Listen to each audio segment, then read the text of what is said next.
مولانا غلام عباس کے بیانات سننے کے لیے ہمارے اس چینل کو سبسکرائب کریں تاکہ آپ ہماری آنے والی نیو اسلامک اپڈیٹ سے باخبر رہ سکیں۔ اللہ رب العزت نے قرآن کریم کی روشنی میں پسندیدہ اور ناپسندیدہ افراد کے متعلق چند ارشادات بیان فرمائے۔ پہلے بھی آپ حضرات کے سامنے بیان ہوا تھا کہ پسندیدہ انسانوں میں سے پہلے نمبر پر وہ انسان ہے جو نیکی کرنے والا، دوسرے نمبر پر وہ انسان جو اللہ رب العزت کے سامنے توبہ عاجزی انکساری کرنے والا انسان اللہ کے ہاں وہ پسندیدہ ہوتا ہے۔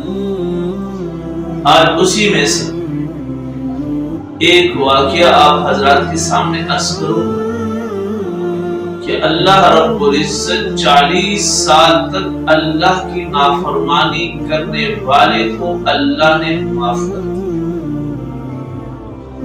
کیونکہ اللہ رب العزت پسند فرماتے ہیں توبہ کرنے والے کو۔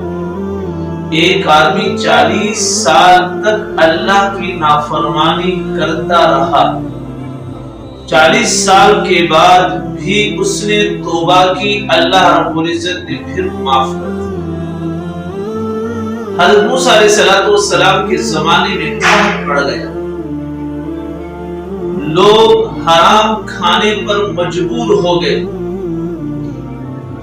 قلت اشیاء ہو گئی، تو لوگ جمع ہو کر حضرت موسیٰ علیہ السلام سے عرض کیا، یا نبی اللہ، اپنے پروردگار سے دعا کیجئے کہ ہم پر بارش برسا دے۔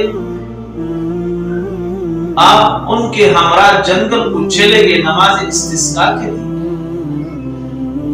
وہ 70,000 آدمی تھے، بلکہ اس سے بھی زیادہ،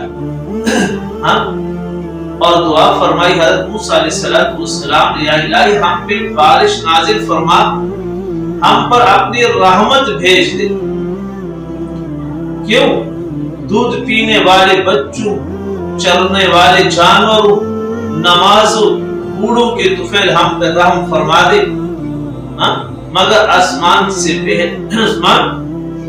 پہلے سے بھی زیادہ صاف ہو گیا، آفتاب پہلے سے زیادہ تیز روشنی دینے لگا۔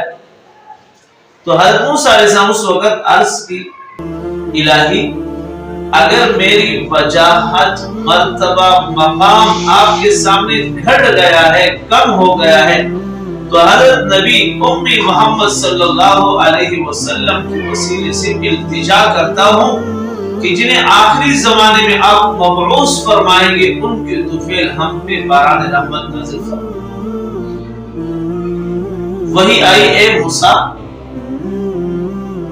تمہارا رتبہ میرے نزدیک گھٹا نہیں ہے، کم نہیں ہوا، آپ کا مرتبہ مقام اسی طرح جیسے پہلا ہی تھا، لیکن تمہارے اندر ایک آدمی موجود ہے جو 40 سال تک میری نافرمانی کر رہا ہے، گناہوں کے ساتھ میرا مقابلہ کر رہا ہے۔